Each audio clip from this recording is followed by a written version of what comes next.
welcome to the series.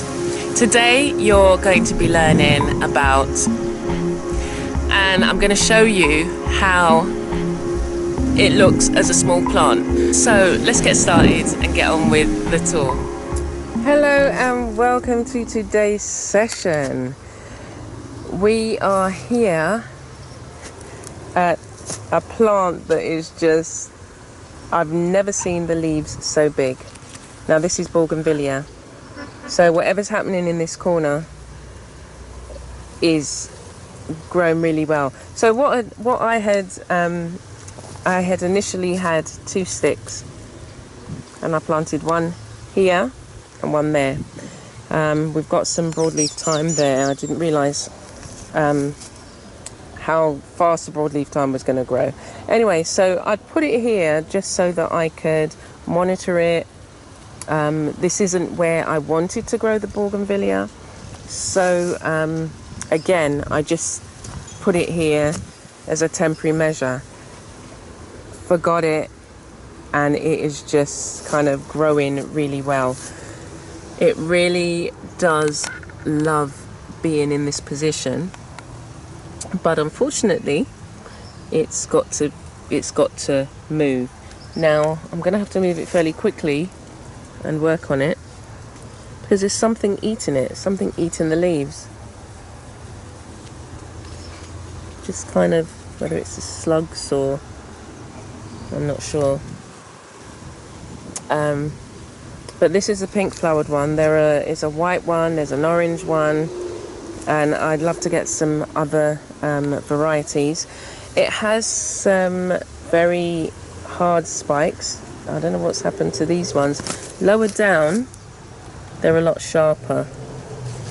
But this must have kind of got beside itself.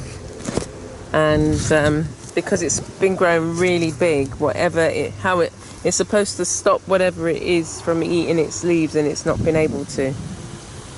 But what I'm going to do is take some cuttings. So obviously this, you know, I don't want it like this. I want to take some cuttings so it bushes out a bit more, and I need to move it. So I need to find a spot which replicates the conditions right here.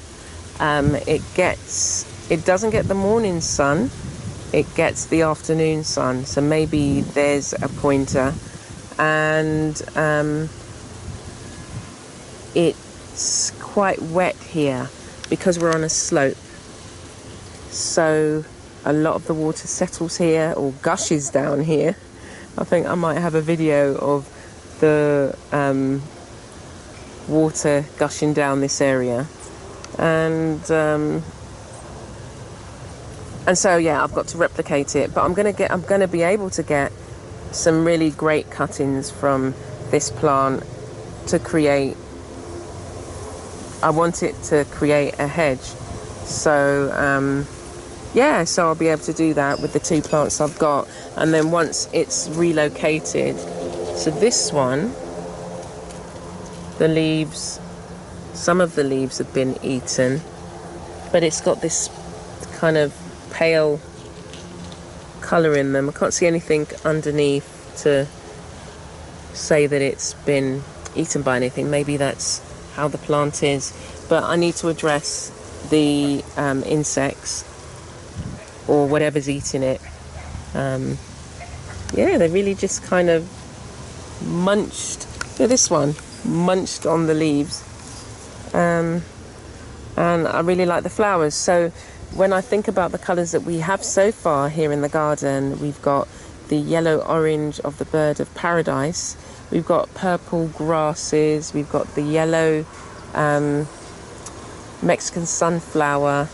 What else? We've got the white from the pawpaw leaves. The basil has purple flowers. So we're kind of slowly introducing some really pretty flowers, and we've got the pale yellow and pink, which is a cross between like all of the other flowers in the cotton plant. You've got the pinky yellowy kind of flower coming up. Yeah, so I'm pleased with the way this has grown, and I'm looking forward to relocating this plant And I'll probably put a tree here, I think. Something that likes water, a lot of water. But yeah, it's really growing really well and sending out, you know, the necessary leaves to kind of create that bushy habit. I mean, I've seen some really large tree-like Bourgainvilleas, so I need to get this in a good place so that it can just grow and settle and not have to be moved. All right, so yeah, this is my Bourgainvillea plant, and thank you for joining me today and having a look. Look, even these colours, look at these. Maybe that's just the young leaves, that's just how they look when they first come up. But definitely ready to move these. I've just got to find the right spot, as I say, and put it in and give it whatever it needs. All right, so if you're new, please do subscribe, leave a comment. You know, if you've got some questions, you know, please do leave them. I'll be happy to answer, and look forward to joining you tomorrow. Okay, bye.